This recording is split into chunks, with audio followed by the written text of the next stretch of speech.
이번 총선 당선인 중 가장 주목되는 인물 중 한 명입니다. 선거를 앞두고 긴급 투입된 인물이 아니라 재수생 지역 토박이가 승리한 곳입니다.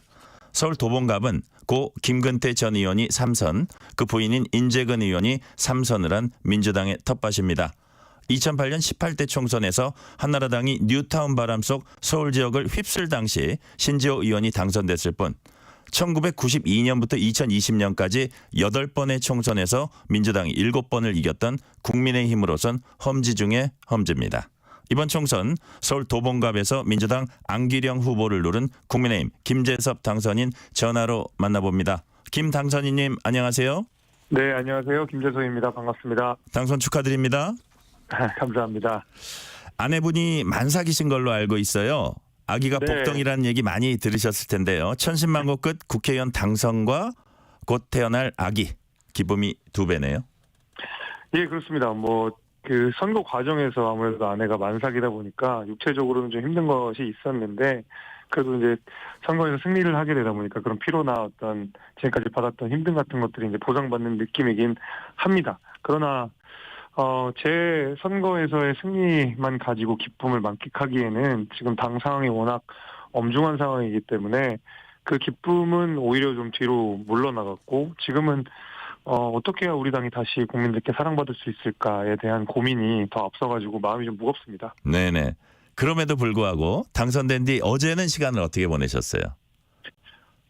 제가 거의 한 48시간, 한 50시간 넘게 계속 못 자고 있었습니다. 네네. 밤새 개표 결과를 좀 지켜봤고, 어제 같은 경우에는 선거 때랑 똑같이 아침에 감사 인사를 지하철역에서 드렸고요. 오전, 오후 내내 지역을 돌아다니거나 아니면은, 인터뷰에 응하면서 거의 쉴 새 없이, 이틀을 보냈습니다. 그런 다음엔 쓰러지셨을 거예요. 모든 걸 쏟아놓은 뒤에 찾아온 휴식의 달콤함, 이런 걸 겁니다. 네, 좋은 꿈 꿨냐 이런 얘기 많이들 하시는데 꿈도 꾸지 못하고 그냥 머리 대고 거의 자버리고 깨버려서 예, 정말 다 소진시켰던 것 같습니다. 네네. 자, 출구조사에서 안기령 후보가 52.4%, 김재섭 후보가 45.5%로 예측됐습니다. 물론 오차 범위 이내긴 합니다만 그때 좀 약간 놀랐거나 되게 마음이 초조했을 텐데 기분이 천당과 지옥을 오고 갔습니까? 예, 이제 지옥에 있다가 다시 살아나온 느낌인데, 네.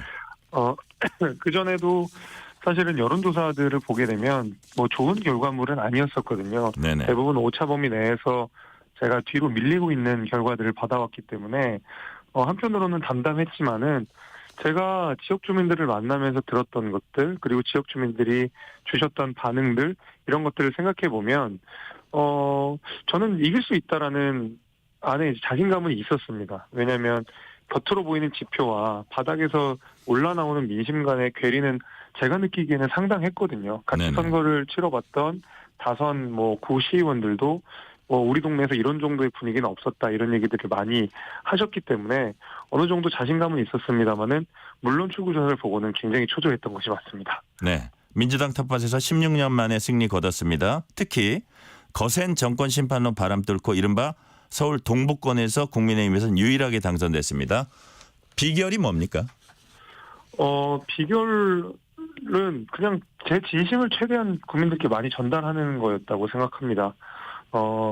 저는 일단은 도봉구의 토박이이기도 하고, 이 4년간 또 정치인으로서 도봉구 주민들과 만났었거든요. 네네. 그 가운데서 저는 정쟁이라든지 이런 거 해야 될 때 했지만, 주로 도봉구 내에서는 그냥 도봉구의 민생을 챙기는 그리고 제가 할 수 있는 역할들을 다 했었습니다. 그래서 아마 도봉구 주민들께서 그런 걸 알아주셨다고 생각하고요.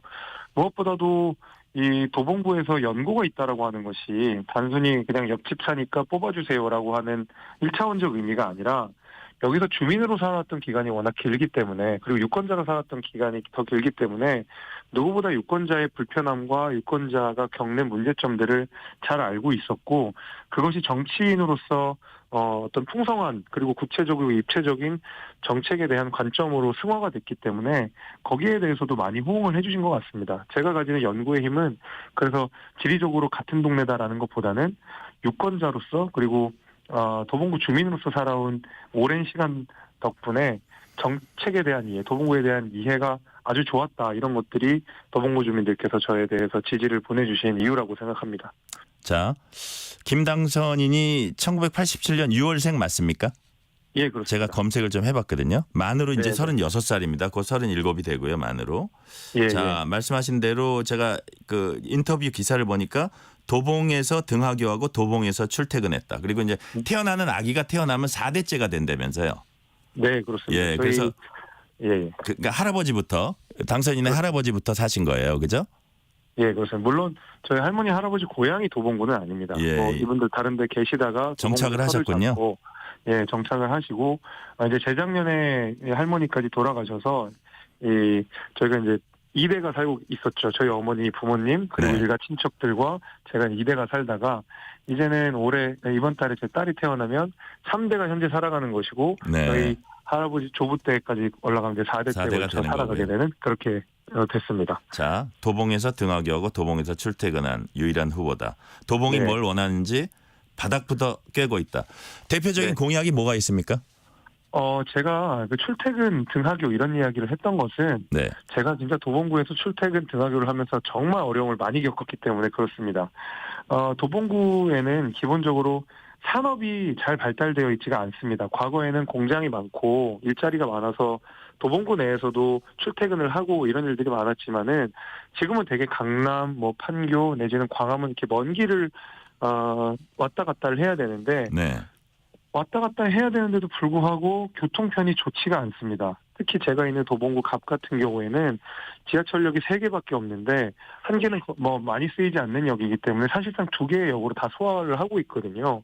그러다 보니까 의정부 진접으로부터 오는 1호선, 4호선이 매일매일이 지옥철이 되는 겁니다. 그리고 또 먼 길을 가야 되고요. 네. 이게 제가 겪었던 큰 불편함이었고 그래서 저는 대표적인 공약으로 1번은 당연히 교통 문제 해소를 가지고 왔습니다. 그 교통 문제를 빠르게 해결하기 위해서는 뭐 지하철 노선을 새로 뚫는다, 지하철역을 새로 만든다고 하는 것은 자칫 헛되게 공약이 될 수 있다고 생각을 해서 다행히 2028년 GTX 시노선이 네. 저희 도봉구 내에 있는 창동역을 통과하게 되고요. 네. 그 도봉구 내에 있는 창동역을 통과하게 됐을 때에 그 GTX 시노선 고속철도 노선을 활용해가지고 물리적으로 기술적으로 같은 노선을 쓰게 되는 SRT와 KTX를 창동역까지, 그러니까 도봉구까지 끌고 오게 되면 지금에 있는 교통 문제들을 상당 부분 많이 완화하고 해소할 수 있다고 생각합니다. 네. 그래서 제가 그거는 검토를 실제로 잘해서 가능성들을 충분히 타진했고 그 1번 공약으로 내놓았습니다. 네네. 인스타 팔로워 중에 초중고생 3,000명 있다는 얘기를 제가 들었습니다. 이건 어떻게 네, 된 맞습니다. 겁니까? 제가 이제 지역을 돌아다니면서 어린 아이들이랑도 이야기를 할 경우가 많고 이러다가 이 친구들이 인스타그램을 저한테 뭐 팔로우를 하고 뭐 말을 걸고 하면서 그 친구들이랑 그냥 재밌게 놀았던 것 같습니다. 그 친구들이 궁금해했던 점들을 서로 메시지를 보내면서 뭐 좀 가깝게 지냈는데 그것이 저희 도봉구 내에 있는 초등학생, 중학생, 고등학생들 사이에 밈처럼 그러니까 문화처럼 돼버려가지고 저희 관내에 있는 아이들이 많이 저를 팔로우하고 하다 보니까 조금 그런 많은 팔로우들을 확보할 수 있게 된 게 아닌가 이렇게 생각이 됩니다. 자, 맞상대 안기령 후보 차은우보다 이재명 대표가 이상형에 가깝다고 말해서 주목을 받았습니다. 그래서 전국적으로는 주목을 받았는데 주민들에게는 상대적으로 덜 주목받은 이유는 뭐라고 보세요? 아무래도 공천 문제가 좀 컸던 것 같습니다. 네. 그러니까 민주당이 도봉구를 너무 우습게 봤다라는 생각을 주민들께서 굉장히 많이 하셨었어요.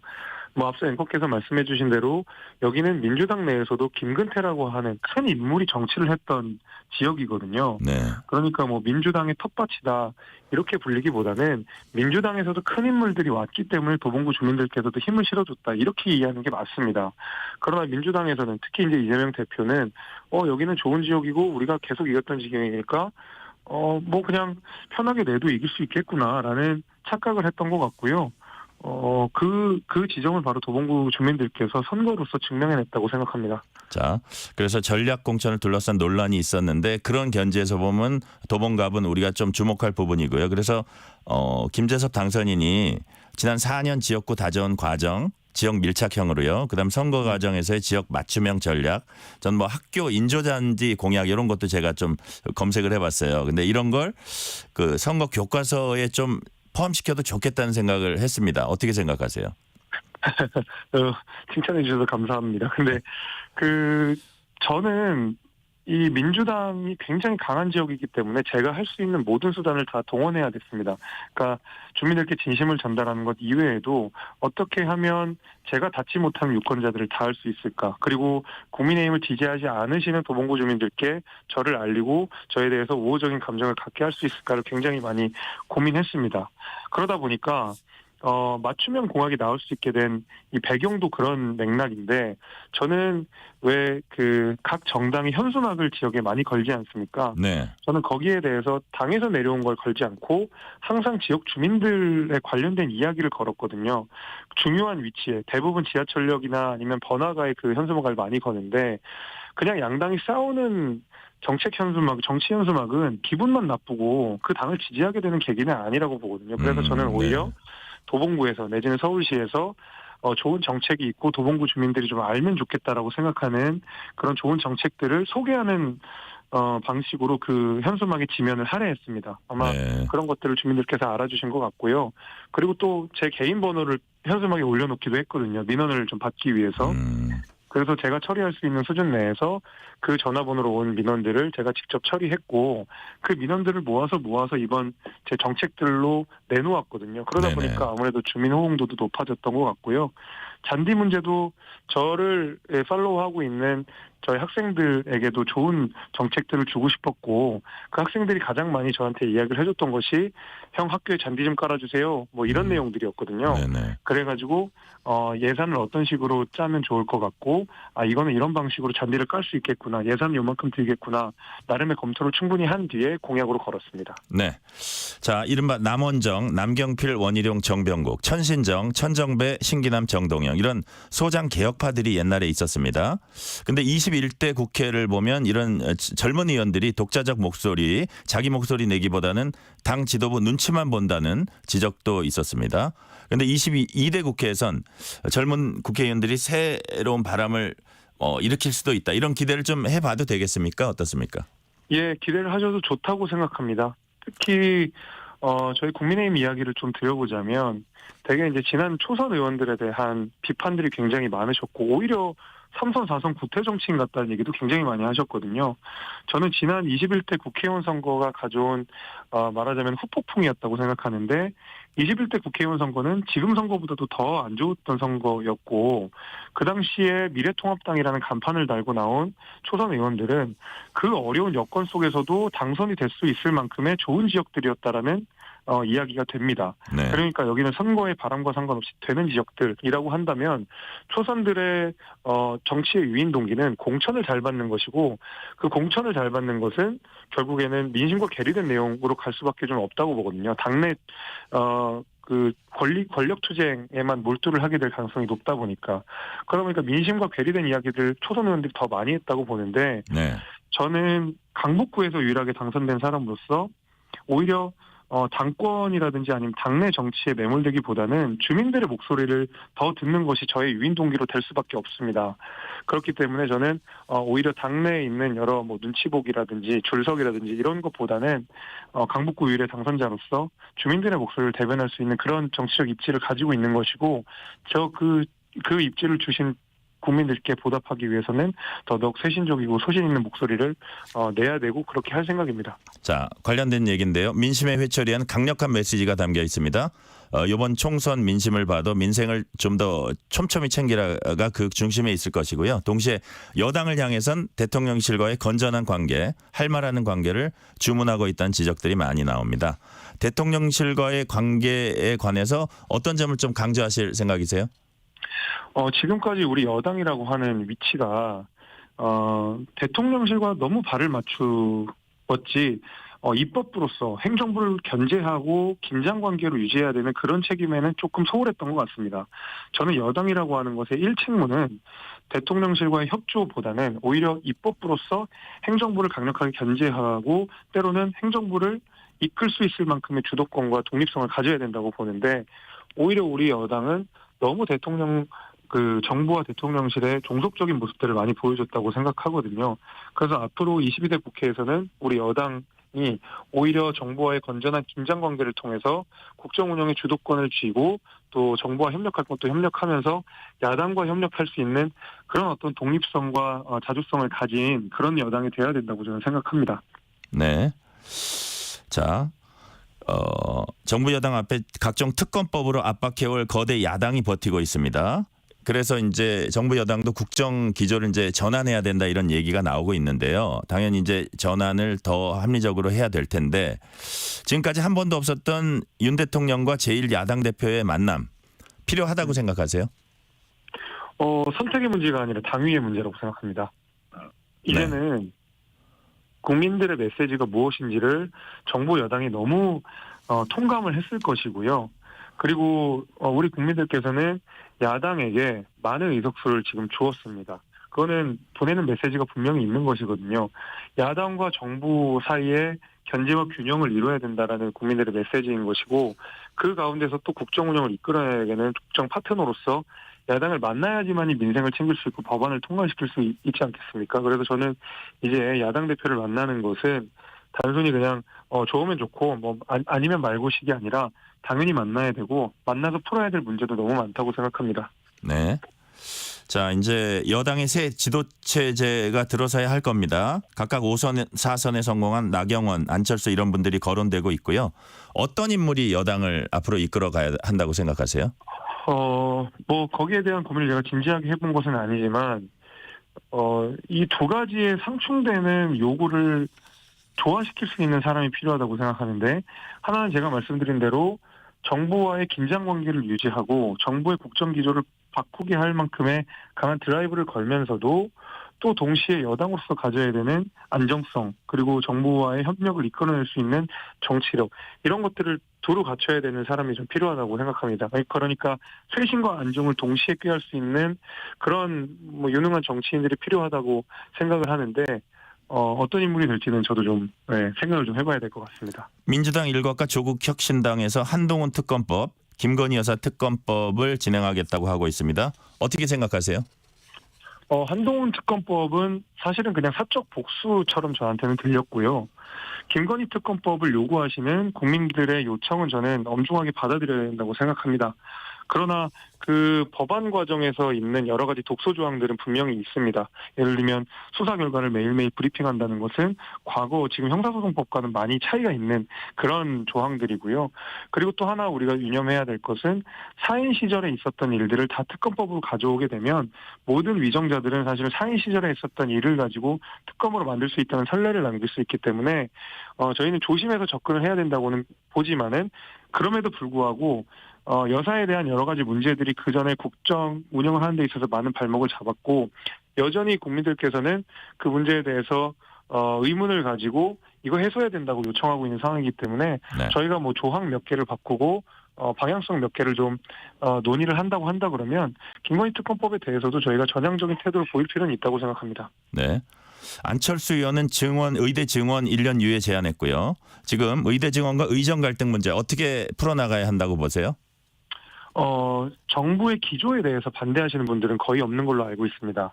그러니까 의대 정원을 늘리는 것에 대해서는 찬성을 하지만 이 2,000명이라고 하는 수를 못 받고 나서 타협의 공간들을 자꾸 좁히는 것은 양쪽이 전부 다 강대강으로 대치될 수밖에 없는 상황을 연출할 거라고 보거든요. 네네. 그렇게 됐을 때 이 나타나는 의료 공백은 고스란히 저는 국민의 몫으로 돌아갈 거라고 봅니다. 그래서 뭐 중간에 저희가 타협할 수 있는 공간들을 충분히 만들기 위해서는 뭐 안철수 대표가 주장한 대로 뭐 유예라든지 아니면은 점진적 증원이라든지 하는 유연성을 좀 발휘할 필요는 있다고 생각합니다. 22대 국회 개원하면 이 일은 가장 먼저 해야겠다 싶은 것 있습니까? 뭐 1호 법안 이런 것보다도 저는 일단 도봉구 주민들께 보답하는 일들을 좀 먼저 해야 될 것 같은데 저희 도봉구가 한 30년 정도 크게 발전하는 상태에서 많이 낙후가 되어 있습니다. 제가 말씀드린 대로 교통 문제가 굉장히 시급한 상황이기 때문에 그리고 지금 이걸 바로잡지 않으면 또다시 저희는 우선순위에서 밀려서 도봉구가 더 낙후되는 결과가 나올 수 있기 때문에 1호 법안 이런 것보다도 일단 저는 저를 선택해준 도봉구 주민들께 보답하기 위해서라도 도봉 발전을 위한 여러 가지 정책들 이런 것들을 해보고 싶은 생각입니다. 특히 교통 문제를 하고 싶습니다. 네. 시간 딱 30초 남았는데요. 김재섭은 한마디로 이런 정치인이다. 이렇게 이렇게 남고 싶으면 한 줄로 뭐라고 말할 수 있을까요? 소신 있는 도봉 사람으로 남고 싶습니다. 네네. 오늘 여기까지 듣겠습니다. 서울 도봉갑 국민의힘 김재섭 당선인이었습니다. 말씀 감사합니다. 감사합니다.